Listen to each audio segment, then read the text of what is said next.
Hey, what's going on, guys? This is Jason from Jadren Aquatics. Thanks for joining me again. So, you went out to your local fish store, or perhaps you went to a local meeting or a swap meet, or maybe you went to Aquashella or some big fish convention and you saw some freshwater shrimp and you realized you could not go on the rest of your life without having these things in your life. But you're wanting to know, how in the world do I set up a tank to keep these guys? Well, first of all, let's talk a tiny bit about what type of shrimp you're looking at. So mainly today we're going to talk about cherry shrimp and other Neocaridina shrimp. These are the ones that this tank will be able to be set up for. Now, if you're looking for any of the other shrimp, which are the Cardenia species, these guys are kept in a total different way, in a total different water, and they're a lot more difficult to keep than these. So if you've got any of these other shrimp that you're looking at, that you're not sure exactly what they are, be sure and look those up. Typically the Neos are almost always a solid color. There's a few of the Rillies that have kind of like a white in the middle, but for the most part they're just a solid color. Cherry is the most common.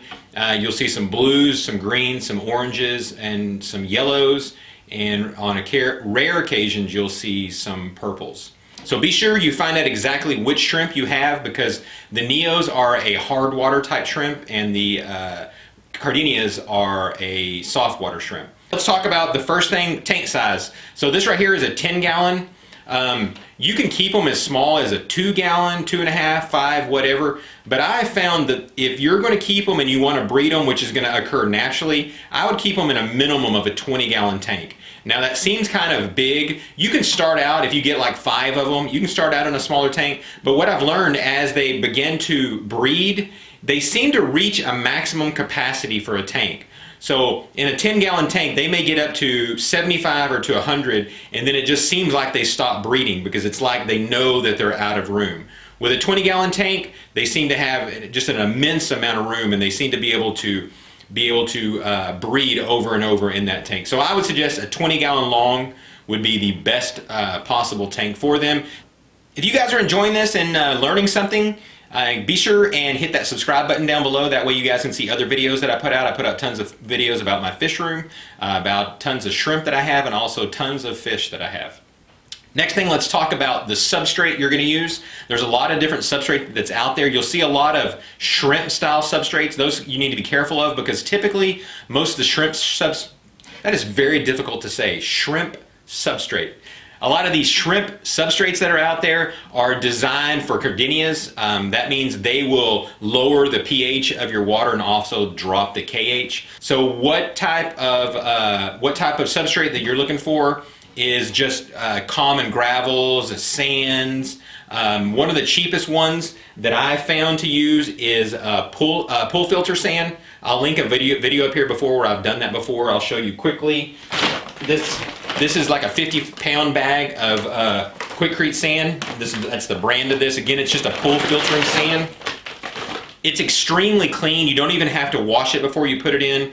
This stuff is as cheap or cheaper than just play sand, and play sand is usually very, very dirty, so I would suggest you not get that.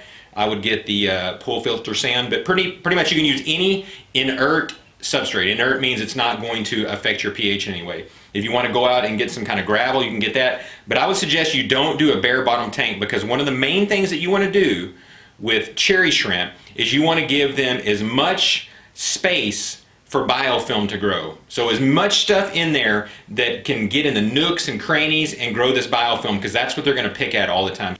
When you're putting your substrate in, one thing you want to think about is the lighter substrate you use, the less colorful that your cherry shrimp are going to look. So if you put them on a dark substrate, they're going to look a lot brighter. As you'll see in the video here of the shrimp that I have, you'll see a lot of them are colored up really, really well. A lot of it is because I have them on such a dark substrate. Now let's talk about filtration. My favorite filtration to use on a shrimp tank is some type of sponge filter. You can see this one right here. This is just a Hydor 5. This is what I typically have in all of my tanks. The reason that sponge filters to me work best for shrimp, because they love to hang out on this thing, because this thing is so porous that it'll have so much different types of bacteria and algae and everything else in the world will be growing on this sponge, so that you'll see them on here all the time. eating on this thing, just picking at it constantly. And the other one that's really, really good, which is typically made out of almost the same material, is a matin filter. A matin filter typically goes right here on the end, and it just covers this entire side like this so that the shrimp can't get on this side. And so they have this entire huge surface area of this spongy filter to crawl on. Now, that's what a lot of the big breeders, that's what they almost always use, is matin type filters. They seem to have the best results in that. The next thing you want to look at is some type of driftwood. Again, the wood itself is not really what's specific. It's the fact, again, that you're giving more surface area for biofilm to grow. And so this is just an example. I like to use spider wood. So this is spider wood. You can use Malaysian driftwood, grape wood, whatever type of driftwood that you would typically put in a fish tank, you can put in here. Again, it doesn't really matter which one. Malaysian driftwood is usually the best, and the reason I say that is because it almost always sinks immediately. It's already heavy. Whereas this stuff can take 4 to 5 days of you keeping it underwater to keep it down. But once it's down, it's going to stay down. And another great type of wood to use is cholla wood. Cholla wood is basically what is left over after the cholla or the jumping cactus dies. And so this is just its exoskeleton, I guess you would say. And so this stuff works great too, because you'll see all the holes in it, and it's actually kind of hollow through the middle. This gives these shrimp a ton of places to be able to climb around and to keep the babies, giving them places to hide. And then the next thing is some type of, maybe some stone that's in there. I like to use dragon stone in mine. I think this stuff is also called Osaka stone. This stuff is usually around about $4 a pound. You'll see it's got tons and tons of holes in it. So again, this gives them lots of places to hide. Now, everything that you're going to see me using here, I think except for the sponge filter, I got all this from Flip Aquatics. That's where I get almost all of my shrimp stuff, including my shrimp. And so the shrimp that you'll see also came from Flip Aquatics. I'll leave a link down there below so you guys can actually check that out. Another great thing to use in your tank is some type of leaves. The most common leaves that people use are catappa leaves or almond leaves, and there's also mulberry leaves. The leaves themselves kind of serve two purposes. One of them is they provide tannins in the water. Tannins are that brownish color you've seen that'll form in water. Your driftwood will also release tannins, and tannins are really good for your fish and for your shrimp. And they kind of provide like a medication for them. That works really good, but also the thing that's really good about putting leaves in there is a very small microorganism that'll begin to eat that leaf and as it decays away, and then shrimp love to feed on that microorganism. So it provides another food for your shrimp to eat. Now when you talk about what type of plants to put in here, again, the plant itself isn't really anything specific that the shrimp actually needs. Again, it's something that provides a hiding place. Now, mosses tend to work the best. What I like to use is Java moss.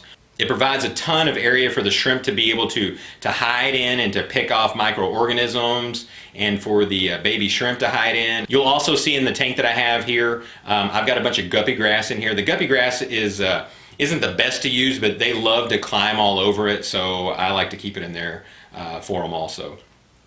But you can put any kind of plant that you want into a shrimp tank. Again, the plant's going to be determined on the type of lighting. The very first time that I ever set up a shrimp tank, I was really concerned because I just didn't know 100% of what I was doing, and I wanted to go to the extremes. And so what I actually did is I used RODI water. The reason that you see people using RODI water for shrimp tanks is because you want to get your base stats of your water at 0. So when you run your water through an RODI unit, you'll get your TDS, that's the total dissolved solids, down to 0. And that gives you a good base to start at. Now, after you have your RODI water, if you don't have an RODI unit, you can also just go out and buy distilled water. It's the exact same thing. It's got, again, 0 TDS. After you got that water, that gives you the base stat to start from, and then something that you can get is this shrimp mineral. This stuff will allow you to mix it in with the water. It's basically kind of like a salt powder. You can mix it down into the RO water, and you can get it to the desired results that you want to. I actually had to write on the top because all the directions are in metric. This takes 2 spoonfuls. It comes with a little spoon in here for 5 gallons of water, and that'll get your water up to the TDS that it needs to be. Typically, cherry shrimp like to be at about 200 to 300 TDS. You guys can find TDS meters just about anywhere. In fact, if you buy a 0 water, it actually usually comes with its own meter. So any of them work just fine. But let me tell you what I do now that I've had Neos for a while. I don't worry about them anymore because I can take any of my Neos from any of my tanks and I can pull them out and I can throw them into any one of my other 68 tanks that I have and not have to worry about them at all because they've gotten used to more of a tap water. So if you're wanting to do shrimp and you don't want to have to deal with RODI, then in most cases you can use your tap water. Again, just make sure if you do use your tap water, you use some type of conditioner. Again, this is just the same thing as fish. You need to get the chlorine or the chloramines out of the water. You got your tank set up, you've got your water in there.